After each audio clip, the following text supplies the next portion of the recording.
లేదు ఆటో వాళ్ళకి నష్టమైంది అంటారు. ఆటోలు వేసుకొని తిరుగుతాడు కేటీఆర్. ఏది మొత్తం ఈవెంట్ మేనేజ్మెంట్ చెట్టు ముందు ఒక కెమెరా వెనుకొక కెమెరా పెట్టి.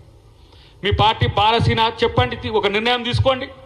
మహిళలకు ఫ్రీ బస్సు ఇవ్వడం అనేది మేము వ్యతిరేకిస్తున్నామని చెప్పి పార్టీ నిర్ణయంగా చెప్పండి. ఇలా మహాలక్ష్మి బస్సుల పేరు మీద పెద్ద ఎత్తున మహిళలకు ఇలా రవాణా సదుపాయం కలుపుతుంటే ఓర్వలేని పరిస్థితిలో మీరున్నారు.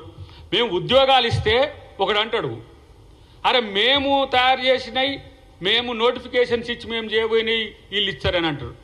ఇలా ఎన్ని టీచర్లకు సంబంధించి కానీ ఇతరత్ర గ్రూప్ 1 నుంచి గ్రూప్ 4 వరకు మేము ఎగ్జామ్స్ కండక్ట్ చేసినాం. కొత్త కమిషన్ ఏర్పాటు చేసి 56,000 పైచిలకి ఇలా ఉద్యోగాలు ఇస్తే ఉద్యోగాలు లేవంటారు ఒక్క సంవత్సరంలో. కాబట్టి ఇదంతా కూడా కేటీఆర్ ఏదో నాకు అనిపిస్తుంది, హీరో కావడానికి జీరో పనులు చేస్తే హీరోలు కార్రా నాయన, గుర్తుపెట్టుకో. మీ అయ్యకున్న పలుకుబడి పేరు మీద, మీ అయ్యకున్న పేరు మీద నిన్ను మంత్రిని చేసిండు, ఎమ్మెల్యేని చేసిండు, మీ చెల్లెను ఎంపీని చేసిండు, ఎమ్మెల్సీని చేసిండు, మీ బావగారిని ఆయన ఎమ్మెల్సీ కాకుండా మంత్రిని చేసిండ్రు. కాంగ్రెస్ చేసింది మాతో కలిసి ఉన్నందుకు. ఏండ్ల తరబడి కొట్లాడినా ఎమ్మెల్సీలు ఎమ్మెల్యేలు ఎంపీలు కూడా కావట్లే. ఆయాచితంగా ఉచితంగా తెలంగాణ ఉద్యమకారుల యొక్క రక్తాన్ని పెట్టుబడిగా పెట్టి మీకు పదవులు ఇచ్చిండ్రు. మీరు తెలంగాణ ప్రజల రక్తం పీల్చిన ఒక రాక్షసులు మీరు. ఇలా కేటీఆర్ దానికి వారసునిగా నువ్వు ఉంటుంటే కబడ్దారు. ఇలాంటి పిచ్చి చర్యలు మానుకోండి, నిర్మాణాత్మకంగా ప్రశ్నించండి. మీ ప్రశ్నలో ఏ వ్యాలిడిటీ ఉన్నా ప్రభుత్వం స్వీకరిస్తుంది, కాంగ్రెస్ పార్టీ దాన్ని అనుసరిస్తుంది. ఎందుకంటే ప్రతిపక్షంగా మీకు ఒక హోదా ఇచ్చిండ్రు. నేను అంటున్న కేసీఆర్ అంటూ ఇంకొక 4-5 సంవత్సరాల కన్నా బయటకు వెళ్తాడు, 60 నాకు అర్థం కాదు. చెప్తారా? ఎవడని చెప్పగలుగుతాడా? వస్తాడు, సందర్భాన్ని బట్టి వస్తాడని అంటున్నాడు. ఎవడు? కేటీఆరే. మా అయ్యను మా రేవంత్ రెడ్డి గారిని అంటున్నాడు. ఆయన మీ బాస్ యొక్క అమ్మని అడుగు అని చెప్పి అడుగుతున్నాడు. అంత బలుపుతో అహంతో ప్రశ్నిస్తున్నాడు. నేను అంటున్నా, మీ అయ్యని అడుగు. రేవంత్ రెడ్డి బలమేందో నేల గరుచుకొని పడ్డాడు ఫామ్ హౌస్లో. కాబట్టి పిచ్చి కూతలు మానుకొని ప్రజల కోసం కొట్టాడండి. ఎస్, మీరు అంటున్నారు కదా రైతు రుణమాఫీకి సంబంధించి మిగతా వాళ్ళకి ఎట్లా రావాలనేది కొట్లాడండి. మూసీ కొరకు ఇలా అంటున్నాం. మీరు తయారు చేసిన మినిట్సే కదా, కేటీఆరే కదా దానికి.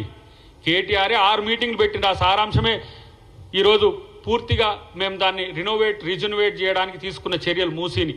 మూసీ కడుపులో క్యాన్సర్గా ఉంది హైదరాబాద్.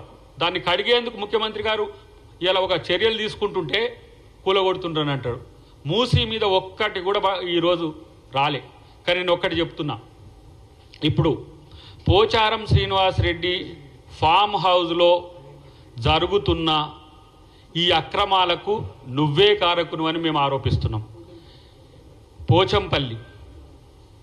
పోచంపల్లి శ్రీనివాసరెడ్డి ఫామ్ హౌస్లో జరుగుతున్న అక్రమ దందాలకు కేటీఆర్ఏ బాధ్యుడని మేము ఆరోపిస్తున్నాం.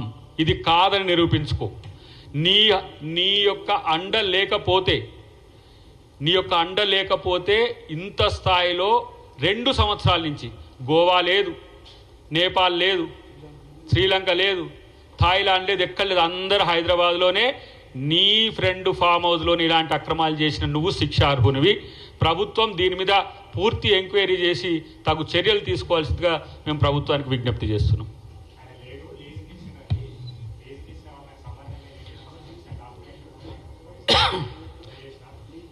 లీజుకిస్తే, దొంగలకు లీజుకిస్తే ఏమవుతుంది? ఇప్పుడు ఒక ఆయన వచ్చి బాంబులు పెట్టుకుంటా, సార్ దీంట్లో అంటే లీజుకి ఇచ్చేస్తావా? రెండవది, జన్వాడ ఫామ్ హౌస్ కూడా లీజుకే ఇచ్చిండు ఆయన. మరి జన్వాడ ఫామ్ హౌస్ నాది అని చెప్పేసి అప్పుడున్న ఎంపీగా ఉన్న మా పీసీసీ ప్రెసిడెంట్గా ఉన్న రేవంత్ రెడ్డి గారు డ్రోన్స్ ఎగిరేసిండ్రని తీసుకుపోయి అరెస్ట్ చేసి జైల్లో పెట్టిండ్రు కదా. మరి ఇప్పుడు లీజుకు పోయింది. అది దొంగతనం చేసేది మీరు, లీజుల వల్ల దొంగతనం. మరి ఆయన చెప్పమని ఆ లీజుకి ఇచ్చిన ఆయన ఎవరు? నేను గిందుకే తీసుకున్నా సార్. ఇప్పుడు లీజుకి ఇచ్చేటోడు ఏ పర్పస్ కొరకు తీసుకుంటారో ఆశిస్తారు. కానీ ఇలా మేము కోడి పందాలు పెట్టుకుంటానికి, క్యాసినో గుట్కాలు అమ్మితానికి, లేకపోతే ఇట్లాంటివి చేసడానికి అడిగిందని చెప్తాడు ఆయన. ఇవన్నీ కూడా తప్పించుకోవడానికి చెప్పే ఎత్తుగడలు. అతి ప్రమాదకరమైన సమస్య ఏంటంటే, ఒక ప్రైవేట్ సర్వే, అది ముఖ్యమంత్రి గారి దృష్టికి కూడా తీసుకుపోయే పరిస్థితి తెస్తాం ఇప్పుడు. ఎందుకంటే మ్యాక్సిమం యూత్, రూరల్ యూత్. ఆయన నన్ను కొంచెం ఏమంటారు వ్యంగ్యంగా చెప్పిండు ఆ పెద్ద ఆయన. ఏమన్నాడు? అరే మీరు ఉచిత పథకాలు ఇచ్చితే తీసుకుంటానికి జనమేడ బతుకుంటారా బాబు? యూత్లో 30-40% మంది గాంజా ఇట్లాంటి డ్రగ్స్ వ్యసనాలకు పోయి ఫస్ట్ ఎరాడికేట్ చేయండి అని చెప్పేసి చెప్తున్నాడు ఒక పెద్ద ఆయన, ఊరి మారుమూల ప్రాంతంలో ఉండేటోళ్ళు. అందుకని మా ముఖ్యమంత్రి గారు దీన్ని గుర్తెరిగే సే నో టు డ్రగ్స్ అని చెప్పేసి ఒక పెద్ద ఎత్తున క్యాంపెయినే దాని మీద చేసిండు.